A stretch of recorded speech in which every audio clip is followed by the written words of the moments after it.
উপস্থিত প্রিয় ভাই বোনেরা, আসসালামু আলাইকুম।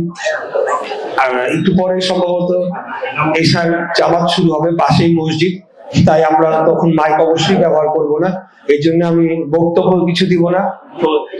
প্রথম কথা, আমি আমাদের নেত্রীর জন্য আমরা সকলেই দোয়া করি, মহান আল্লাহ তাআলা যাতে ওনাকে জান্নাতের সর্বোচ্চ স্থান দান করেন। ওনার যে ত্যাগ, ওনার যে আন্দোলন, সেই আন্দোলনে অনুপ্রাণিত হয়ে আমরা লক্ষ লক্ষ যুবক, তরুণ, ছাত্র, নাগরিক সমাজ আমরা আন্দোলন করেছি এবং পরবর্তীতে তারই ফলশ্রুতিতে 24-এর গণ অভ্যুত্থান হয়েছে বলে আমরা বিশ্বাস করি। আর আরেকটি কথা হচ্ছে যে জান্নাতের টিকিট কি মানুষ বিক্রি করতে পারে কিনা, এই প্রশ্নটা আমি রেখে যেতে চাই। তাহলে যারা জান্নাতের টিকিট বিক্রি করছে তারা কি জাহান্নামবাসী হবে কিনা, সেটাও আপনাদের কাছে আমি প্রশ্ন রাখতে চাই। আর বেশি কিছু বলবো না। এই ধরনের ধর্মকে ব্যবহার করে বা এই পূর্বে আমরা দেখেছি আওয়ামী লীগ মুক্তিযুদ্ধকে ব্যবহার করেছিল, তাদের ব্যক্তিগত সম্পত্তি বানিয়ে এটার সোল এজেন্ট হয়ে রাজনীতি করতে চেয়েছিল। এখন অন্য বিষয় আমরা দেখতে পাচ্ছি।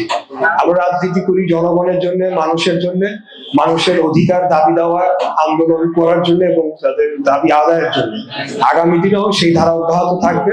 পাশাপাশি আমরা একটা বাসযোগ্য নগরী গড়ে তোলার জন্য আপনাদের মা বোনেরা পিছিয়ে রয়েছেন। আপনাদের এখানে গ্যাসের সংকট, বিদ্যুতের সংকট, পানির সংকট, নিরাপত্তার অভাব, সকল কিছু আমরা ইনশাআল্লাহ যদি আমরা সরকার গঠন করতে পারি, এই সমস্যা নিরসনে আমরা পদক্ষেপ নিব।